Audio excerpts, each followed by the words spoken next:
What's up, everyone? Coach Tony here. In this training, we're basically teaching you pre-med 101. So if you're interested in pursuing the medical pathway, if you're thinking about being a doctor in the future, this training is for you. We actually brought on one of our top coaches in the pre-med space. We have coaches who work with our students in various capacities. Coach Sonia, who I'm going to introduce in a little bit. She's one of our incredible coaches. She's been with for several years now. We've been working together for several years. She's helped many of our students get into incredible schools, incredible programs. So I'll go ahead and let her introduce herself and we'll go ahead and get started. Thank you, Coach Tony. So, hi, everyone. Thanks for joining this evening. I know it's 5 p.m. probably for you guys on the West Coast. I'm on the East Coast, so it's 8 p.m. for me. Like Coach Tony said, I am Sonia, Coach Sonia. I am currently a third-year medical student. So some background, I grew up on the East Coast. I grew up in New Jersey. And I knew I wanted to be a doctor before I could even say the word stethoscope. So I knew that I wanted to pursue medicine. And we'll talk a little bit later about the two different paths to go into medical school, BSMD versus just the regular pre-med path. Because I was sure I wanted to do medicine, I chose the BSMD route, and I was in a combined BS plus MD program at Drexel University in Philadelphia. I completed my bachelor's majoring in biology, public health, and Spanish. I'm currently a third year medical student, so I'm on my clinical rotations portion of it where I'm trying out different specialties. I was on surgery for 10 weeks. Now I'm on internal medicine. I was just telling Coach Tony I'm finishing up my week of cardiology, doing catheters and electrophysiology lab and all that sorts of stuff, seeing heart failure patients. And ultimately, I will apply for residency next year and decide what kind of doctor I want to be. I've done research in several fields in public health, in oncology, palliative care, ophthalmology. So I have a lot of research experience. I've been working with mentoring students, coaching, tutoring for all sorts of standardized exams, high school, pre-med, all that sort of stuff for about five-ish years now. And with Coach Tony as well for several years. So I'm excited to meet all of you today, answer some questions about pre-med, and just discuss what does it mean to be interested in medicine and how do you go about that from an early age and setting yourself up for success starts in high school. So nice that you guys all have joined. Oh no, I've frozen. Oh, Am I still frozen? Am I still you frozen? I'm kinda, back. kinda. Yeah, Okay. I Can think you- you're back. I think you're back now. Okay. Awesome. Hopefully you guys caught all of that, but I think we're ready to get started into That's what you awesome. were No saying. worries. No, you can kind of hear Coach Sean is literally incredible. We've been working for several years now, and like she's one of the most requested coaches we have for our students. Like, hey, when's Coach Sonia on? When's she on? So they can talk to her as well. She's really, really incredible. And you'll kind of hear that, or you'll kind of hear her throughout this training and kind of learn. She knows a lot of stuff about this field too. So here's how the plan today. And we have some folks, we're recording this live. So those who are here live, you guys get a little extra perk. If you guys do have questions, go ahead and drop it in the Q&A. We'll probably save some time at the end to do some Q&A. You can ask questions about the pre-med space, even ask some questions to Coach Sonia. She has a very particular path that like I don't think everyone's gonna go down. But it's a very unique path. So if anyone is curious about that, feel free to chime in. But I'm gonna go ahead and share my screen real fast. We have notes and like those who are here live, if you guys want my notes, I'm gonna go ahead and drop it in the chat really quick. Boom, you guys want to tune in live and save a copy of these notes for you all as well. You guys can do that. All right, people are jumping in. That means the link is correct. Perfect. So I have a few questions I have for Coach Sonia.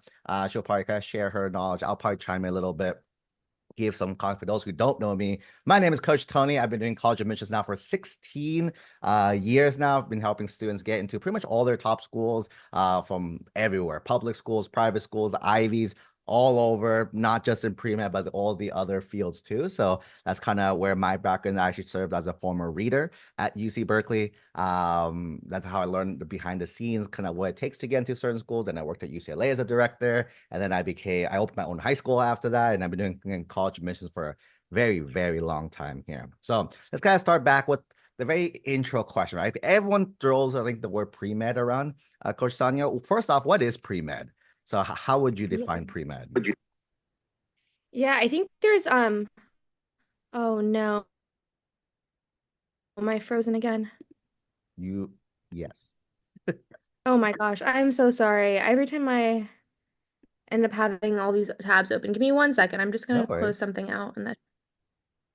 And Okay, as I'm she's back. getting technology, always tech gremlins. If you guys in the chat, those who are live, go ahead and let me know what grade you are at currently, right? Drop in the chat what grade you are currently at so we kind of know where everyone's at on this journey. Are you like basically you're about to apply right now? So you're like you're a senior currently, go ahead and drop a 12. If you are like kind of in the process of high school, right? 9, 10, 11, we might have, here we go. We have some younger ones as well too who are thinking really, really early, 6, 7, 8. We might be having some students who you might be doing more alternative route for community college transferring as well. Looks like we have a good mix. We have a good mix. We have high school students here. We got some 12th graders, and we got some middle school families as well too. So we got a nice little mix here today. Coach Sean, it looks like All you right. are back.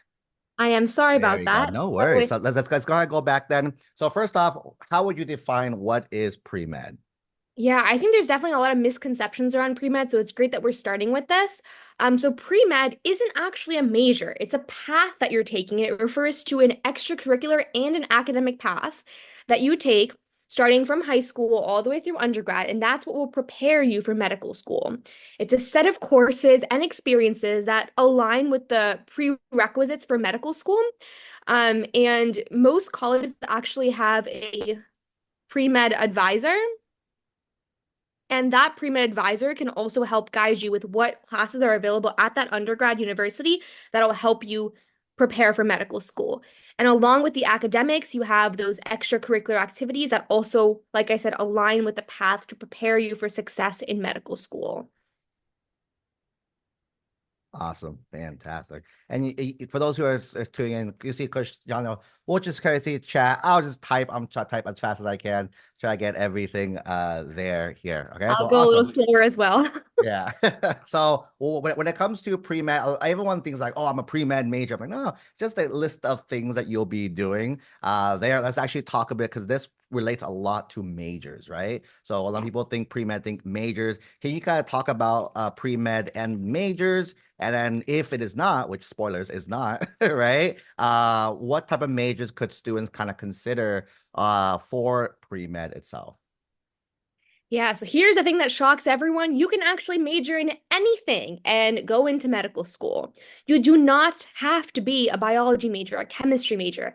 If your interest is in more of the social sciences things, if you're interested in business and you know you want to go into medicine later on, but you want to approach medicine from a more business entrepreneurial side, or if you're interested in engineering and you want to do biomedical engineering, you can honestly major in anything you want with the and still having the intention of going to medical school. And what that means is when you're in college, you have your credits that you need to satisfy your major. And of course, if you're majoring in something business related, you will have to take your core business classes to satisfy that major. And if you're going in with the intent of pre-med, you would have to take those additional classes, those pre-med required classes, for example, biology with lab, microbio, chem, physics, all that sort of stuff. You can still take those in those extra blocks you have that are not filled with the classes you're taking for your major. However, if you do choose to major in something, for example, like biology, like biochemistry, chemistry, oftentimes those prerequisite classes will overlap with your major classes. So you're kind of hitting two birds with one stone by majoring in something like biology, chemistry, biochem, even physics.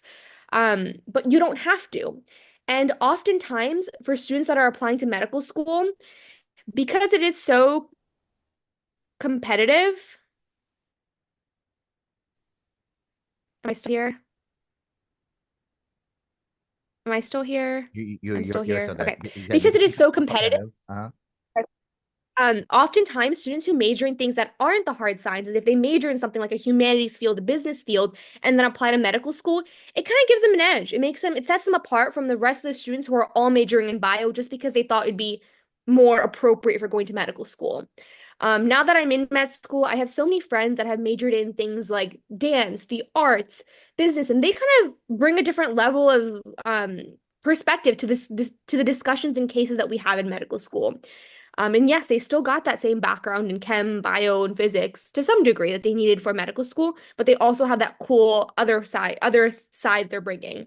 But if you're interested in biology, chemistry, by all means, go hit two birds with one stone. Then you can explore other things. Like for me, I explored public health and Spanish because I majored in biology. California public health and Spanish. Awesome. I think to just share a little personal anecdote as well too. My best friend from college. I always share that fun story because she graduated from Berkeley as a history major, right? As a history major. And then we're all like, what are you gonna do with a history major? is the thing. Today, if you talk to her, she's currently a pediatrician. Right now, pediatrician. She's a doctor for kids, is the thing. Also, because yeah, for her at the same time, she took the history, like Coach Sean mentioned, the history major courses. And in addition to it, she also took the pre-med requirements for the history, for the pre-med requirements itself to apply to med school, right? So she's had the degree, whatever the degree was, and she tied on the pre-med requirements to end up as a doctor, and she passed all that. Now she's a kid doctor after that too. That's awesome. Cool. So that's the major. Hopefully, so some families get some clarity. Again, can you do bio? Yes. Can you do something else? Yes, as well too. Right. So let's talk And I about oops, go ahead. Just one last thing on the Sure. majors. I think really follow your passion. Follow what you're interested in. Don't think that it's easy to do two birds with one stone and do that for that reason because when you're applying for medical school, when you're writing these personal statements and giving those interviews, the passion really shines through because it's not just something you're writing, they're actually seeing you, whether it's in person or on Zoom. And if you're talking about something you love, that brings out a whole new side of you and it's very evident. So really follow what you're interested in. And also, if you're not sure what you're interested in, you can switch. That's totally okay. So don't feel like you're choosing something right now that you're stuck in for 4 years. That makes for an interesting story. I thought I was interested in chemistry. I switched to bio. Fun fact, I applied in a chemistry major, and my first week into undergrad, I switched to biology. So that was a little bit early on, but you can always switch. I think just to put everyone at ease, if you don't switch your major, you're part of the minority. Meaning, I think the latest stats is 80% of students switch majors at least one time. I switched 5 times as well. So like Oh, even two of us, right? We between us, we even switched right away too. So it's very common to like switch. It's uncommon to go in and graduate with the same thing. You'll see that, right? Very few students actually do that. Most students switch. Again, it's not a drastic switch either. Like and like Coach Sonia, she still stayed in sciences, right? It's not like you went from chemistry to like history, then back. Some kids do. I kind of went kind of ish that realm. I was hardcore like math, and I graduated political economy, which is more on the humanities side as well too. So again, could you switch? It is like I treat it more as normal. Like normally you would switch because if you think about reality in high school, they only give you the basic classes. You don't really learn much in high school, right? You learn just the fundamentals to know 101 information. In college, you'll take a little more advanced classes, right? A little bit more just to get more taste. And that's when students are like, you know what? I thought it was this, and it's not anymore. Like for me, I thought I want to be a math major because I want to be a math teacher. I learned you don't have to be a math major to be a math teacher. And I learned after a certain level, there's no more numbers in math. That's why I like math, those numbers. There's no more numbers after like abstract algebras or words. And I was like, this is not what I expected as I went through here. So I think it's very normal. And I think treat this like Coach Sonia mentioned like the passion, right? What do you enjoy? What do you like the most? That also applies to academics, right? What do you enjoy to learn? Again, not only that passion, but that love of learning. And then like I call it geeking out, of you geeking out about a topic that you really enjoy. Awesome.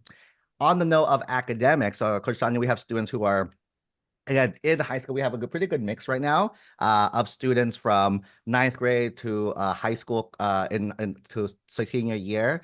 If you were to recommend a student, hey, like looking back now, what classes would you recommend students look into or make sure they have when it comes to like interest in the kind of pre-med pathway?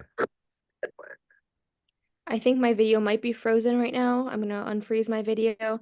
I'm so sorry, everyone. The thing is that whenever I open up the Epic, the EMR, the electronic medical record on my computer, it seems to slow everything down, even though I closed it, but I'd opened it up today. So that's why everything seems to malfunction. But anyways, in terms of classes for high school, I think the big thing is really exposing yourself to a wide variety of things because yes, you come in thinking, okay, yeah, I want to go into medicine from middle school, but really, do you know anything else outside of what you think you want to do? So even though you were going in with that science head, like that window that I want to go into medicine, try taking something else your first year. Just expose yourself to it. See, do I even like it? Because then when you're explaining to people why you want to go into something, you can say, I even tried something else and that wasn't for me. That kind of furthers your perspective in something. Mm. But in terms of people who now focusing on the pre-med path, which, like I said, starts in high school, not just in undergrad, you want to really expose yourself to the core science courses. Those would be bio, chemistry, and physics. And each high school does it differently. For me, I was able to take AP Physics my freshman year, which was not fun. Let me tell everyone, it really was which is interesting because now I want to go into ophthalmology, which is a very physics heavy field in medicine. But I think physics, chemistry, and biology, taking the highest level that you can of that class of that subject that your high school offers, by the time you're a 12th grader, I'm not saying you have to take AP Science, Chem, and Bio your freshman year. By the time you're a senior, you should have taken those. Especially if you're applying for the pre-med path or you have the intent, those would be very good classes to take. One, it's going to make you realize, do I like science? And two, like Coach Tony and the rest of our team always pushes, you want to focus on that rigor and whatever your school has to offer, you want to hit that. Along with that, if your school offers some sort of physiology or anatomy course, I would highly recommend taking that. Okay, am I back? I think I'm back. You're good. Um, Yeah, so taking the physiology or anatomy, not all high schools offer that, but if you have that, that's a great way for you to gain exposure to that. And then in terms of math, even though you're not applying for something like engineering, maybe having a strong math background just shows it shows a level of thinking and a level of critical understanding, problem solving that I think is applicable to many fields, whether you're applying for business, Mhm. engineering, pre-med.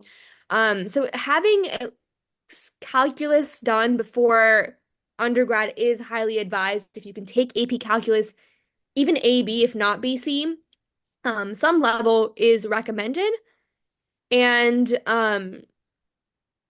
what else? I'm trying to think. Statistics. Statistics is also very helpful, and it's one of those courses that usually you get credit for in undergrad, so it helps you place out of some of the math classes in undergrad. And I always tell students taking a math class, whether it's calculus or statistics, is going to be so much easier in high school than it will be in undergrad. So give yourself the trouble from having to go 3 times a week in the evenings freshman year and just take it in high school, get over with it. Because realistically, to be completely honest, you will learn statistics and you will forget it every time you learn it. Mhm. Um, Even for me, I studied it for the SAT, I studied it for the MCAT, and I scored 99% on all these exams. And then I'm studying it again for my board exams now. And every time I learn fresh. So taking it in high school is just a way to kind of get yourself away from that requirement in undergrad. But in terms of that background, I think the sciences and the math are very important. And then you need to focus on the activities, which I'm sure we're going to get to at the next question. So I'll save that Awesome. thought. Yeah, no, I think this is super. This is pretty much spot on. I have nothing else really to add. I think some tips, some tactical tips for you guys. So yeah, for when it comes to different majors, right? Different kind of pathway. Again, all these majors kind of falling under the like the pre-med, the STEM pathway essentially. As well. There's something called overlays, right? As a reader, we're looking for certain things on your app, and Coach Tanya hit literally the two ones, which is strong science and strong math, right? So, but a few tips though, like Coach Tanya mentioned, hey, take the most that your school can offer, which is true. But some schools you don't even have a lot of these options either, right? So when it comes to like let's think some tips here, right? Outside the box, if your school doesn't offer it, right? You can't really say, oh well, I can do it, right? Maybe back in the day, back when Kusanya and I went to school, right? We could have said that because like, oh well. But in today's world, you have access to so many resources, especially because like we've shifted really fast in the technology space. There's tons and tons of resources for you to take. So for example, when it comes to classes, if your school doesn't offer it, there's typically an AP level online course that you can take that's self-paced, right? Self-paced courses. For example, our students take it at UC Scout a lot. Our students take it at BYU, this like Silicon Valley High School, etc. These online-based high schools, you take the curriculum and you can take the AP exam at the end of the year to get the college credit, but taking the class to show the rigor of your schedule. Is that another option you guys can consider is dual enrollment? Especially for the math, right? If you again, Coach Sonia saying A, B, try aim for BC. I 100% agree with that. If you can do BC, aim for BC. A lot of our students are, again, we work with a lot of students, and then Our kids tend to get in, and then so just copy what we're having our students do. We basically have them aim for the highest level of math that you can, but sometimes you got to squeeze it faster. So the benefit of dual enrollment is you're actually taking college classes instead of high school classes. So college classes condenses the whole year of high school into half a year semester. So instead of taking 2 full years calculus A B, then 1 year of calculus B C, you could squeeze that into just 2 semester calc 1, calc 2. That's another option for you guys as well too. Okay.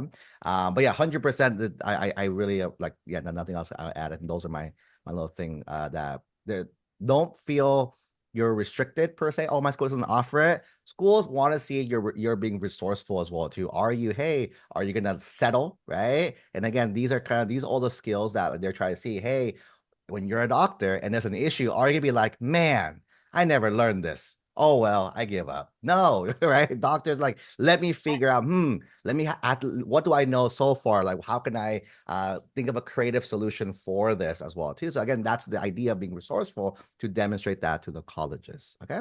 Awesome. And I think you tied us nicely. Now in terms of activities now, right? So we have the academic. Oh, go ahead. There's one question that I just want to address right now because on the topic of what we're talking about, Okay. and it says medical schools do not take AP credits, right? So I want to clarify that when you're using AP credits, you are applying to undergrad university, and that's for your bachelor's degree. Medical school is a graduate degree. So after you finish your bachelor's, you are applying to medical school. And when you're going to medical school, anything you took in undergrad or in high school is clean slate. You don't get merit-based scholarships for med school usually, and none of your classes you took previously apply. Medical school is a clean slate. It's a graduate program. So APs and everything we're talking about right now is to get into undergrad, to get into an undergrad school that will prepare you well for applying to medical school, which is graduate school. Just want to clear that up because sometimes that does get confusing. So pre-med is a path you're taking through high school and undergrad to set yourself up to apply to medical school at the end of undergraduate. Cool. I think we're I good. think let's take a little side road a little bit. I think this might be. I don't think it's on our kind of plan list, but I think I think it's also very interesting and important to talk about because I think you kind of hit a really good point. I think a lot of students and parents think, oh, if I want to be a doctor, I have to go to undergraduate and right away go to med school, like literally back to back. And so, can you kind of demystify that a little bit? Is that true? Do most med students go straight from undergrad straight to med school? What happens in between a little bit, if you want to talk a little bit about that. Yeah, that's a really interesting topic because it's changing very quickly. I think that back in the day, it was probably common to go to medical school right after undergraduate. But I don't know the statistics off the top of my head, but now it is more common just based on anecdotal experience and what I've Mhm. heard. It's more common to take a year or two in between undergraduate and medical school. When you're applying to medical school, it's like sending out applications like you're back in high school and you're applying to undergraduate school. That's what the application cycle is like. You have to take a standardized exam, which is called the MCAT, and it's like the SAT on steroids. Um, and which is funny because then you take USMLE 1, which is your board exam during med school, and that's even worse than MCAT. But back to the point, you take the MCAT, um, and then you have to submit a personal statement again. Why do you want to do medicine? You have to submit your activities, and basically it's the same thing all over again. An application. And it is very competitive to get into medical school. I don't know the percentage off the top of my head. I think in the 20s. I can Google that right after I finish talking. So it's very common for students not to get in on their first time or to self-assess and say, hey, I don't have enough research. I don't have enough activities. I didn't score as well on my MCAT. I'm going to try taking them again. I'm going to try getting some more experience and apply after a year. Sometimes students can also say, I want to take a year because it's nice to have a year in between a break of where you're not just studying all the time. Medical school is not easy. You're studying all the time. It is fun, but it's not easy. So it's nice to have a year where you're having a gap, whether it's traveling, working, learning more about yourself, learning more about why you want to go into medicine. So it is common to take a year in between.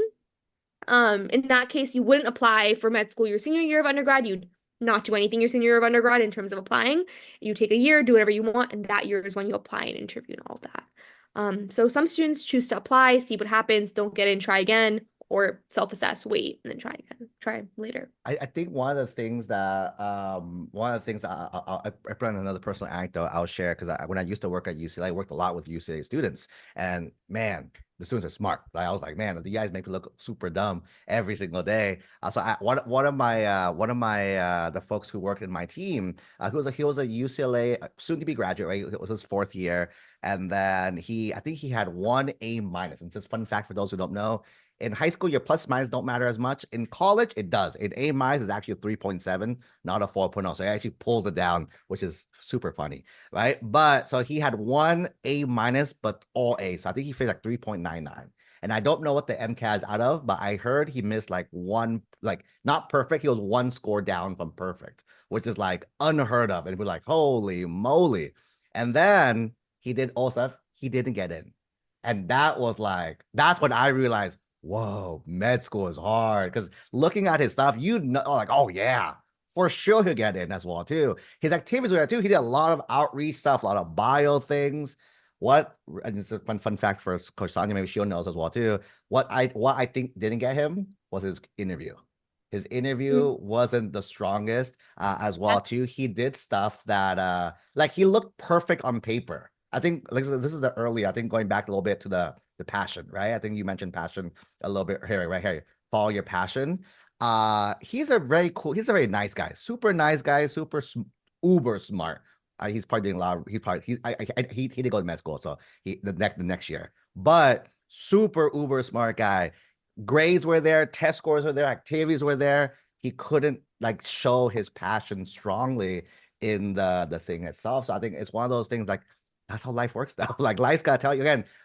School, I think, and this is my personal 2 cents. Like all school through school, depending also parenting, but also school things are like, oh, it's okay. Eighth place trophies, isn't that? Med school is a pretty good, like real life talk because not everyone's gonna make it in med school. In life, not everyone's gonna make it as well, too, right? So again, you might plan perfectly and it might not even go through. So I really liked how Coach Sonia said, yeah, try to apply, but it might not work in our favor. Two people think like, oh, it's gonna always keep going, going, going, going, going. Because maybe you're used to that type of format, but life happens. And I always say it always happens for you, not happens to you. So again, kind of embrace that and see what can we again. One thing you mentioned, like, hey, let's be self-aware. What could I have done? So basically, what he did, he spent the whole year just doing stuff he loved, he enjoyed as well. He came back next year, had luck because again, he had the grades, he had everything, so he can go back. His passion was there. I don't know where he's at right now, but he for sure now he finished. I haven't talked to him in a while, but he for sure finished med school and doctoring it up right now as well. Okay, awesome. Let's talk about activities now. So that's a fun little segue. Now let's go back to activities. So when it comes to the activities section, right? So our students are smart. They're doing their things. They're taking their bio classes, taking their math classes. What do you recommend when it comes to the activities section And in high Coach Tony, school? just to confirm, we're talking about activities in high school In for the high com. school specifically, correct? Okay. So I think in terms of it's honestly quite similar with activities I would say in high school or in undergrad, it's just the Mhm. extent to which you want to delve into them and how deep you're going into each one. But service is a big thing, especially if you want to go into medicine. It is a field where you're sacrificing so much for others. So showing that you are dedicated to service from an early age is really, really going to help you out. The second thing I would say is leadership. And that can be in any capacity. Of course, in a healthcare setting is beneficial, but if not, leadership in general, developing those qualities from an early age is great. And then I would say research. If you can do research, this is not something every student can find, but if you're able to be involved and get a publication, that is incredible. And even if not a publication, show that you have curiosity and you're willing to sit there and put your mind to something, do the literature review, question your thoughts, question why you're doing things, and try to be innovative. That shows skills that are really beneficial in a healthcare setting. And then I think w with applying to undergrad and with applying to medical school, even though everyone says that there's no real prescription for going into getting accepted, there definitely are certain check boxes that readers, and I'm sure Tony can chime into this as well, but Mhm. there are certain check boxes where you're like, okay, check the student has this, check the student has that, check the student has that. Whereas if we're comparing two applications that one has five tallies and one has four, you're gonna want to read the one that has five first and be a little bit more biased towards the one that has five. So part of that involves kind of not doing five activities in service, doing one in service, doing one in leadership shows your leadership, one that is sports, one that's a job, one that's research. So you want to make sure you have I'm not able to find the correct word for it, but kind of make sure you are well-rounded. Um, and I think now that there's students here who are even in sixth grade, I saw a student here in sixth grade, 11th grade, whatever grade you're in, it's never too late. You have that summer before your senior year to assess what am I missing and add that in. That's your time to kind of fill in that gap, which is why it's so important to keep evaluating yourself. Have a list, keep a running resume. What am I involved in and what am I missing and how can I add what I'm missing? If you have had four jobs, don't take another job unless you of course need it for other reasons, but focus on trying to do something volunteering related. Try to do something in sports or arts.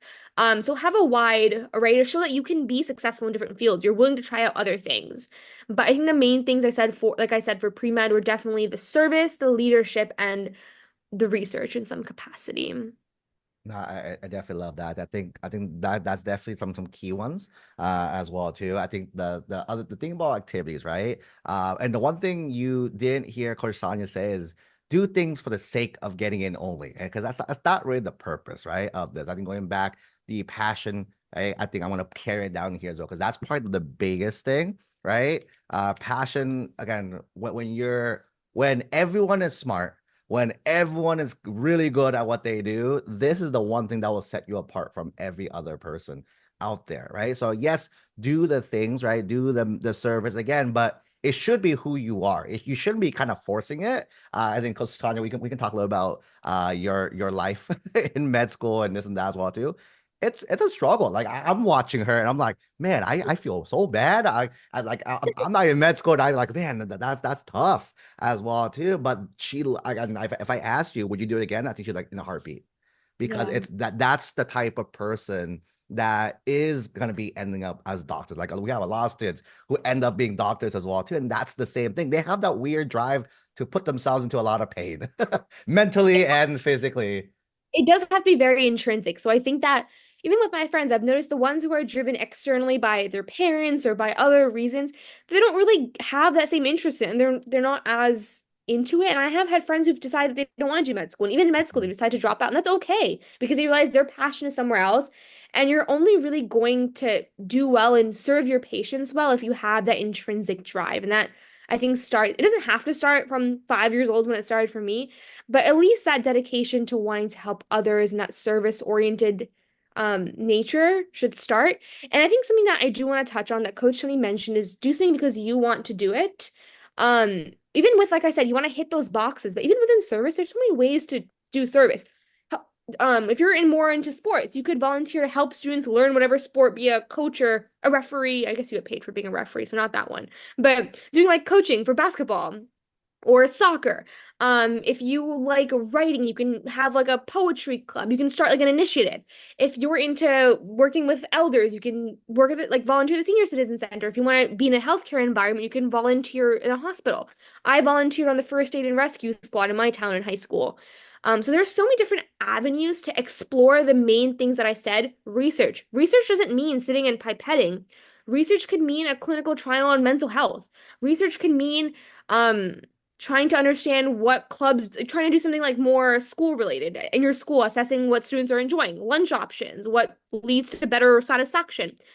It can fall under so many different categories that you just kind of explore these topics with leadership, school government, clubs, starting something like your own personal project. It just can be across a wide array. So don't fall under the don't make the mistake of feeling like it has to fall under the stereotypical what is research, it's pipetting and learning about little proteins. You can really expand into your own interests and allow you to hit these boxes, but with something that you really enjoy and that'll make you want to do it as well.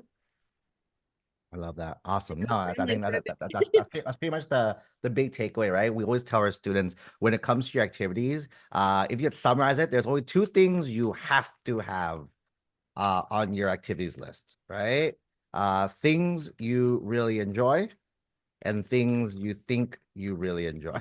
It's pretty much it, right? If you bolt down all this down to students, again, I feel, right, students who are going to end up being doctors end up that way. Students who end up will be a lawyer one day, they are who they are, right? It's not, it's one that's, it shows just who you are. We have students that end up at the Ivies. You can tell, oh yes, you have certain behaviors in you, you're going to end up there. There's nothing wrong if you're not any of these either, right? But again, it's one of those students, again, like even Coach Johnson, I want to do it, but her actions demonstrate all this. It's not like she's like, oh, what do I organically pick out? Let's put this piece together, right? No, she enjoys these things. If you enjoy these things, hey, let's consider a pathway here. But if you don't enjoy, not saying that it's bad if you don't enjoy service, right? But it just means maybe another option, another career path is kind of more right for you. Because at the end of the day, and here's like a real talk session real fast. We got lots of parents here as well, too, right? At the end of the day, does it matter if the student ends up being a doctor or not? And talking to thousands of parents over the last 16 years, I've learned that it's not, right? The biggest thing you want is you want your kid to be happy. You want your kid to be able to take care of themselves, right? Doctors, kids who want to be doctors, like Coach Sonia, for example, she knows she wants to do it. And she's doing the work. You can tell she doesn't sleep a lot. She's doing that, but she loves it, right? She loves it. This is what that's her calling in life. She's gonna Yeah. end up doing that as well, too. They also pay well. That's why people like push towards those routes too. So it's one of the, there's a lot of those kind of factors in play. But for me, I was telling family, I was like, hey, what's the real end goal? And then I think at the end is making sure your child is happy and kind of healthy and well taken care of as well. Okay. Awesome. So with that being said, we kind of broke down like the high school route, the academics and activities and everything. Let's talk a little bit about the BSMD. I think if you can share a little bit of your story, because a lot of people talk about the BSMD program. I don't think a lot of people really understand what that pathway actually is. And if you want to share some like your journey through this option here. Yeah, I think it's a very like mysterious, like BSMD, what does that mean? So here's what it means. So like I said earlier, we were discussing the traditional path, which means you apply to undergrad, you go through your undergrad, at the end of undergrad or in a year or two, you apply to medical school like you apply to undergraduate in high school. However, there is another option, and it's called the BS plus MD. BS is your bachelor's degree. There's some that are like BA, which is Bachelor of Arts, Bachelor of Science, same thing. Plus MD, which is your medical degree.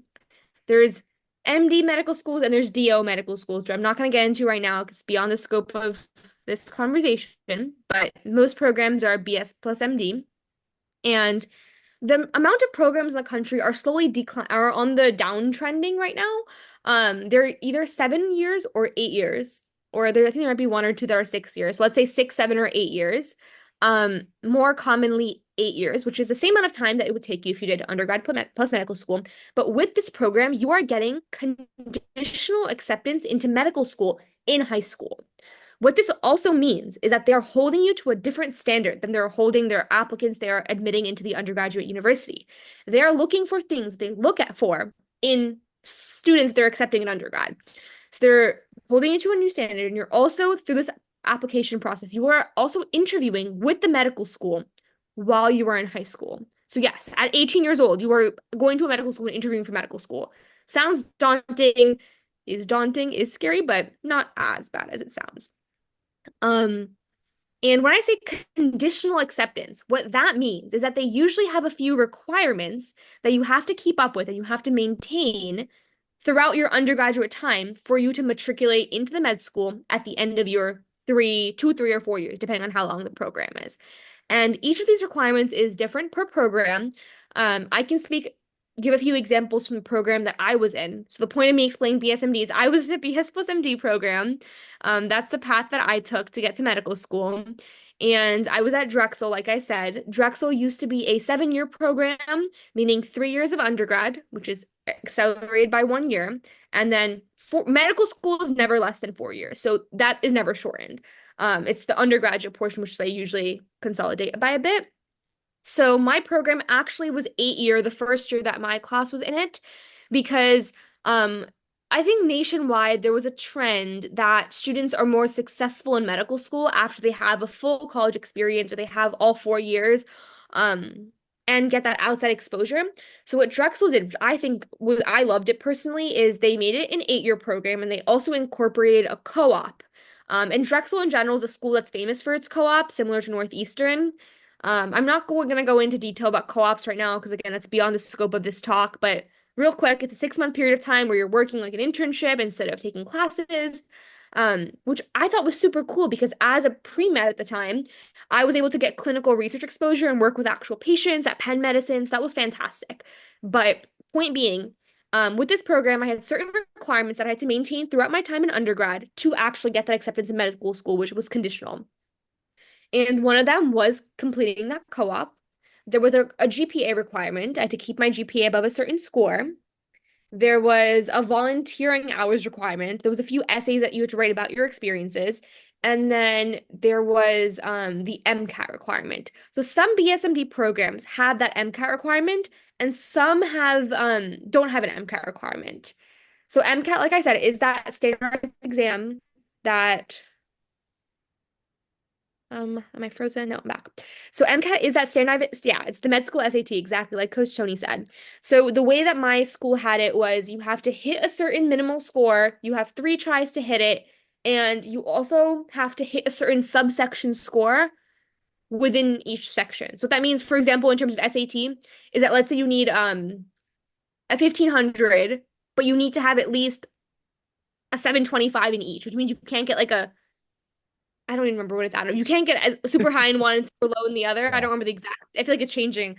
And now it's not Mhm. even option. It's not even required for every school. But anyways, so they have certain subsection scores. So some schools have the MCAT requirement, some don't.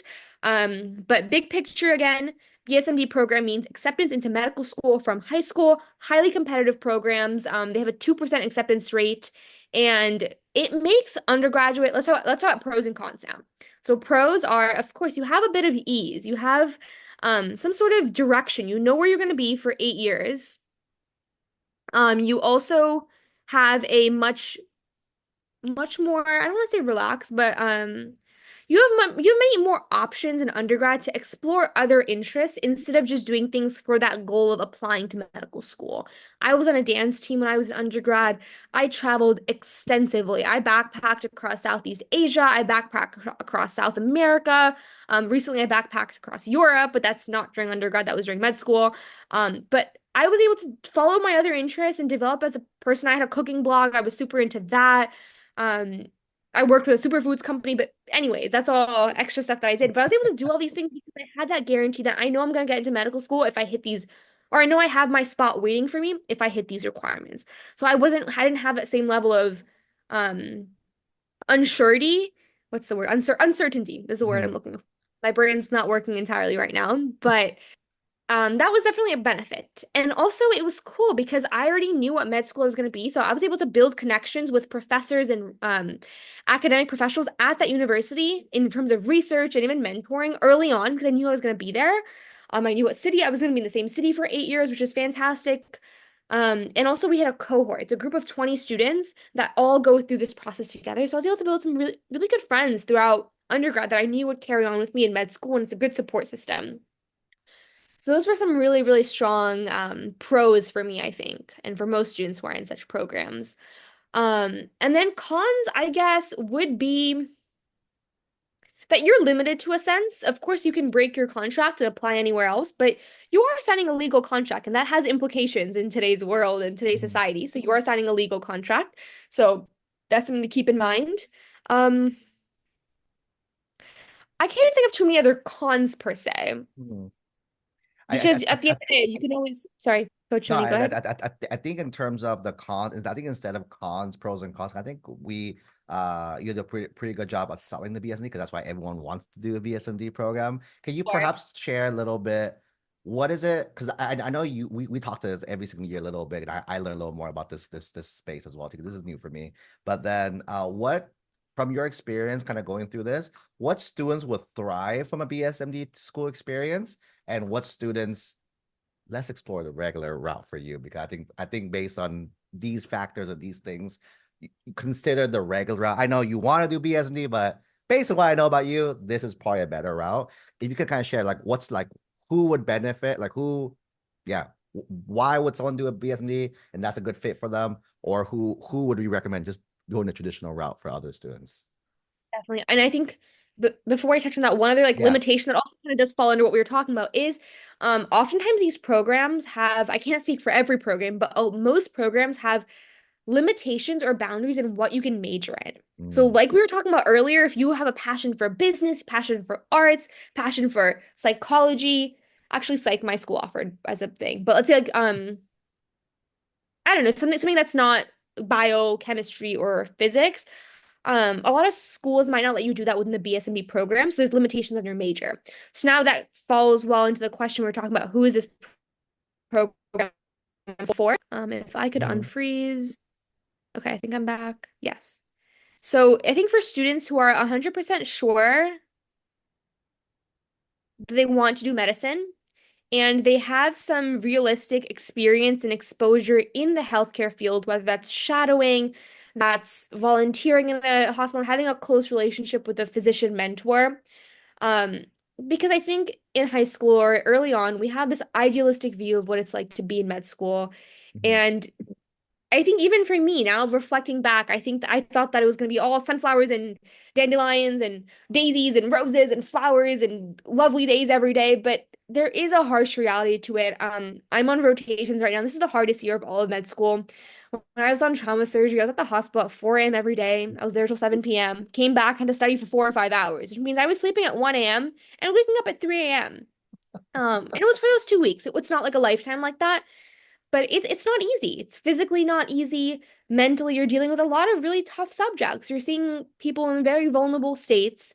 And of course, there's such an honor to doing that. I feel so grateful every day that I'm in this position. But there's a level of, I think, mental and emotional growth that really speeds up during medical school. I feel like everyone's like, oh, like you age times 100, or like, times four, which is great, but also it does take a toll on you. So I think as long as you have a realistic understanding of what it entails before you make that decision to go to a BSMB program, I think that's definitely important. And that can be through having someone who's like a close mentor for you and allows you to see what it's like the life of a Hmm. physician. And of course, it's not always like that. When you're attending, depending on what specialty you choose, of course, it does get a little bit easier. But med school, it's in your 20s. Like you spend a lot of your 20s in the hospital and you have a good support system, but just speaking from experience, it does get tough sometimes seeing friends who chose other career paths and are able to have some more flexibility with their time and finances as well. Like you usually take a lot of loans for medical school. So as long as you have an understanding of all that, I think BSMB is great. And you still want to do it, having this understanding, BSMB is great for all those pros that I mentioned earlier. And for our students who think they want to go into medicine, but are also open to other things, going the traditional path is a really good approach because you can explore those other majors, and you're not really locked into saying I am going to go to medical. So you have some more flexibility. Also, if you don't want to be in the same spot for 8 years, if you like the idea of being somewhere for undergrad and then being somewhere else for medical school, a lot of times the programs are affiliated with the same school, like Drexel. I know that Penn State has one with Jefferson, so you are in two different spots. But let's say you want to be on the East Coast and the West Coast. There really aren't programs that allow for that.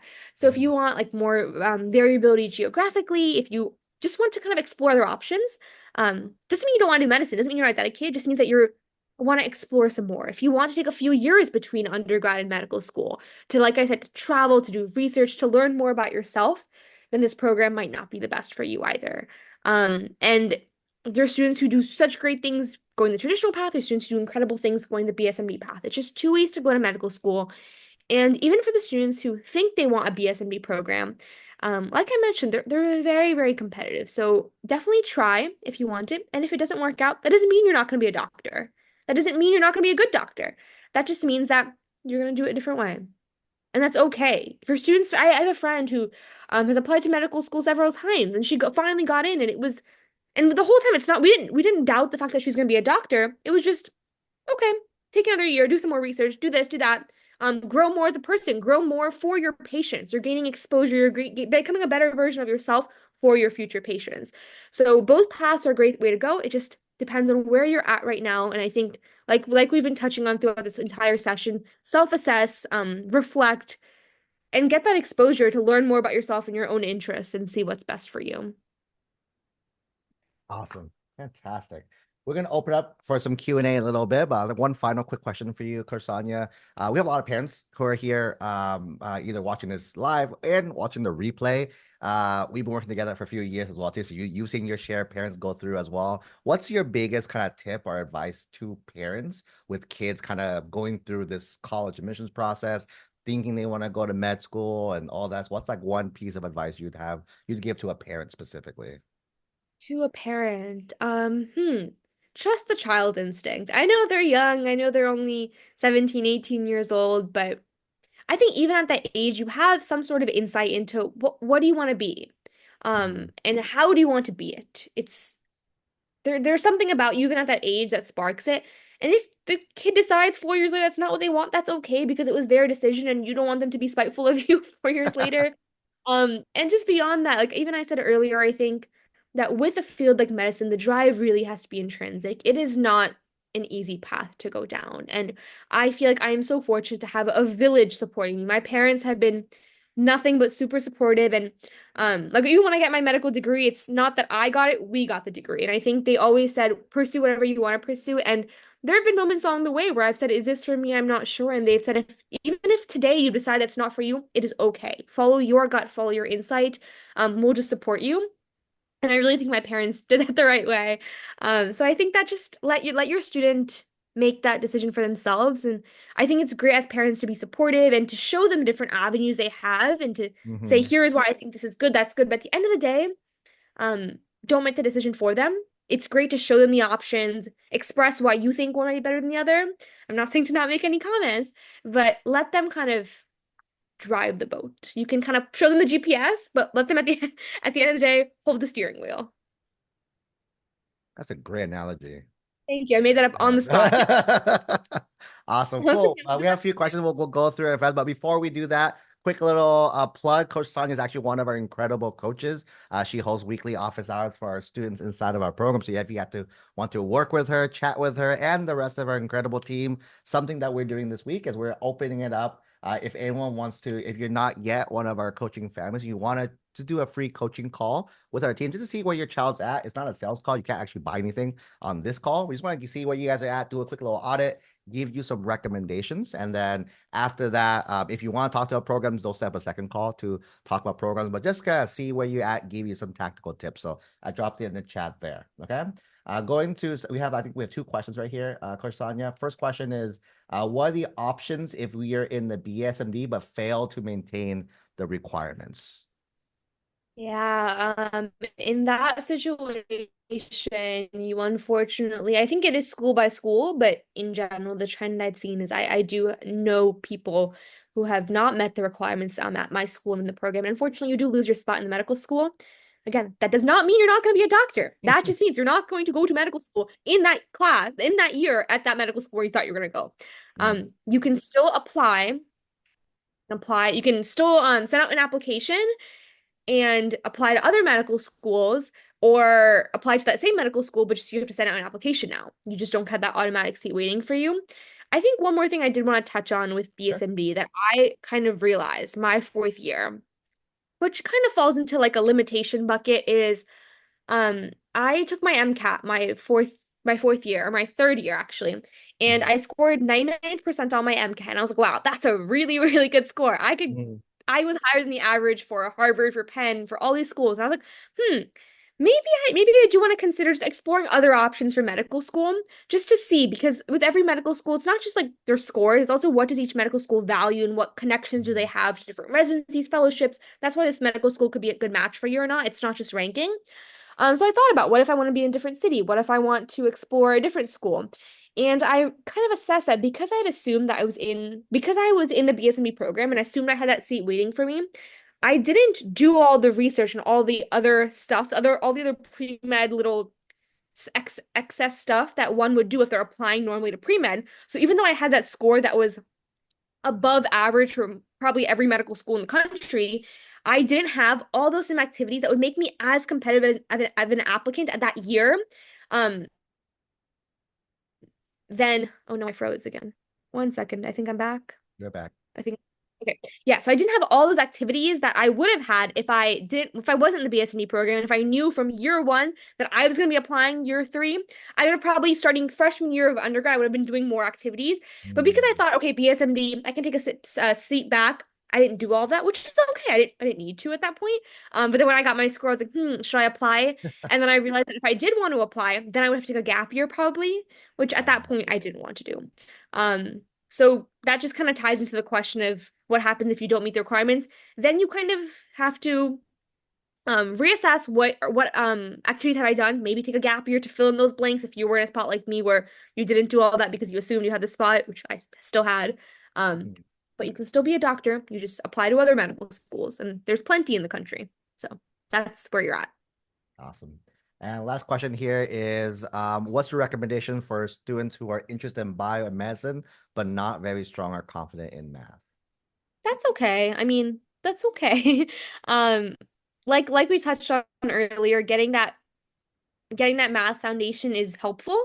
But on the other end, if you're excelling well in your English literature classes, that's another aspect of medicine. There's so many different, like medicine is so broad, and I didn't even realize how broad it was until I'm in my cardiology week right now. I didn't know that with cardiology, yes, you have clinic, yes, you have inpatient hospital, you have outpatient clinic, you have the catheter lab where you're literally putting little wires up people. You can do cardiothoracic surgery, you can do electrophysiology lab, which is all like physics. So even within medicine, there's such a wide array. Gotta keep freezing. Okay. There's a wide array of personalities as well within medicine. So if you're not strong in math, I think fill in that gap and show what are you good at. If you're good at the arts, are you taking those classes that you're good in, taking the highest rigor in those other classes, and excelling there. Just show them what you are good at. And then something that I did want to say that I think I forgot to say during the BSMB portion was when you're applying for BSMB programs or even in general with the medical thing, they look for a theme. Who are you as a person, and how do your activities help support that? So this kind of ties into the last question, which is why I remember that if you're more of a humanities person, you're really good at writing and reading, and maybe you paint, and some of your drive for medicine is from more of like a service and humanity standpoint, and that's how you want to continue practicing in the future. Tie it all together. Everything should be like little pieces that go to a big picture. So maybe you're not good at math. That's okay. It's not the end of the world. Just show what are you good at and how does that help support your reason for wanting to do medicine or reason for doing whatever you want to do. It's all they know what you tell them, and how you phrase it is what they know. If you say, "Hey, I'm not good at math," they'll think, "Oh, she's not good at math," or "He's not good at math." If you say, "Hey, I'm good at this," they'll be like, "Oh, they're good at that." Mm. So it's all about phrasing things, all about perspective. Even with activities, I know we're running over time. Just Yes. one last thing. One thing about activities is two students can do the exact same thing, but what they take away from the activity and how they phrase it in that essay, in that prompt, in that section on their Common App is what tells them apart, is what really shows what did this student gain from the activity versus what this student gained. So even if you're doing things for applying for a medical field and you're doing things that aren't in a medical capacity, you can talk about how those skills will help you in a healthcare setting. For example, sports. How do the skills you're learning on a sports team, working in a team, how will those help you when you're in healthcare? Spoiler alert, medicine is all team-based. You're working with different specialties with different practitioners, levels of practitioners. So just talk about it's all about perspective. It's how you phrase it, that's what they know. So tell them what you're good at and how that fits into your story. Awesome. Fantastic. Thank you, Coach Sonia. This is amazing. I learned a few more things every time we talk as well, too. So one more time, if you guys are interested in booking that free call with our team, I just see that where you guys are at. Go ahead and drop it there. I'm going to go ahead and close off here. But for everyone, thank you for tuning. I'll see you guys in the next call.